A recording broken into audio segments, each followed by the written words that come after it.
I didn't understand. I didn't know live audio existed. I didn't even know how bands could even be. I'd listen to a record like, how do they know what to do? And how do they get there on the record?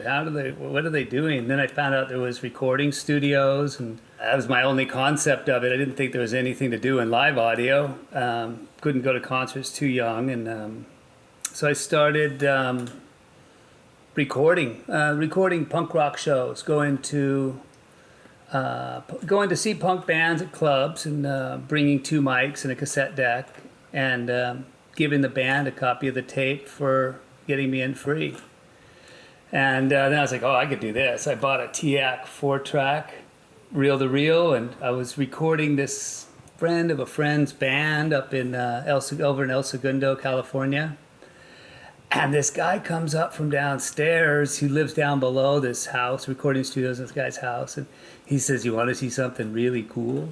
And I was like, what do you got? And I go down in his living room. He's got 4 of these double 15 horn-loaded Gauss bins and these phase linear amplifiers and these giant horns that are 2.5 feet wide. And he sets that up. And he's got these, and he turns it up, and it was like the voice of God has stepped on me with a giant foot. It was just, in the word, once we did a show for Metallica. We did a bunch of shows for Metallica at the Troubadour.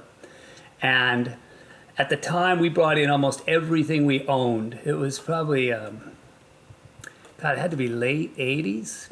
And they came out, and we stacked up the PA 13 feet high on either side of stage, hand stacked this thing, and Big Mick comes in, and he sound checks. He's kind of a little annoyed that he's getting a homemade PA in this local gig. And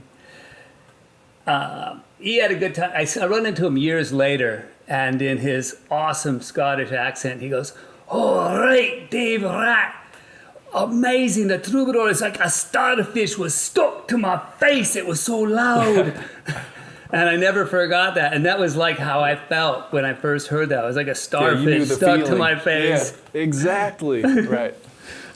So yeah, he showed me that. And then he says, I'm building a PA. I don't have any monitors. You want to help me build some monitors? So he taught me how to cut wood. We cut everything up with a router and screwed and glued it together and built 4 wedges. I pitched in half. He got 2, I got 2. And now I have my little 2 wedges fit in the back of my Toyota Celica. I do parties for $30 and a case of beer.